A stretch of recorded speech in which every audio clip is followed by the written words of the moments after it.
Today, more Americans safely made their way out of Gaza, a slow trickle of foreigners and dual citizens getting through the now partially open Egyptian border crossing.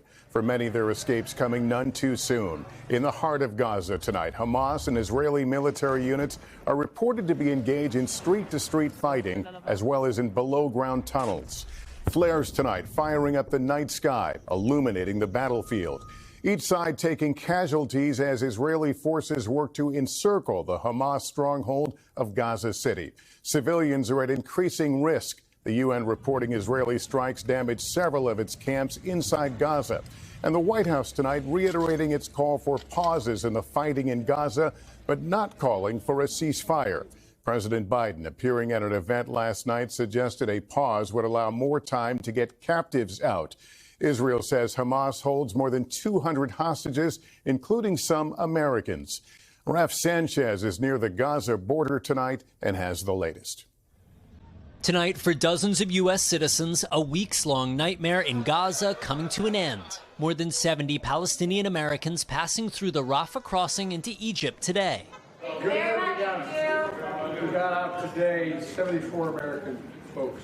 Dr. Barbara Zind, a pediatrician from Colorado, was among the first Americans to leave. How did you feel when you finally got out of Gaza?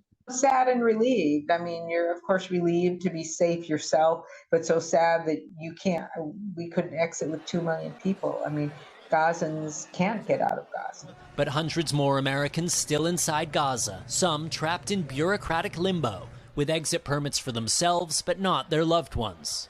And I can't leave without my wife. The president overnight confronted by a protester demanding a ceasefire. I need you to call for a ceasefire right now. Telling her he supports a humanitarian pause, though not a full ceasefire. The Hamas-run Gaza Health Ministry says more than 9,000 Palestinians have been killed, including more than 3,600 children.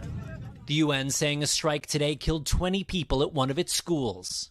And with Gazan hospitals desperately low on fuel, Hamas is hoarding a stockpile of more than 200,000 gallons, U.S. officials tell NBC News. While in Israel, families urging the world not to forget the hostages. All these people are from one kibbutz, Kfar Aza. At least 17 hostages were kidnapped from there, including several children. Among them, siblings Agam, Gal, and Tal, kidnapped along with their mother, Hen. Their father and older sister, both murdered by Hamas. Hell on earth. I don't even know what to say. The children's aunt, Inbar, vowing never to give up on them. They are the future of the state of Israel. We have no existence without them. They have to be here. They have to. And Raf, Israel's military says it has now encircled Gaza City, and we're expecting a major development tomorrow regarding Lebanon. What is it? Lester, tomorrow we're expecting to hear from the leader of Iranian-backed Hezbollah. His forces are already exchanging fire with Israel, and people will be looking for any sign he plans to escalate. Thanks for watching. Stay updated about breaking news and top stories on the NBC News app or follow us on social media.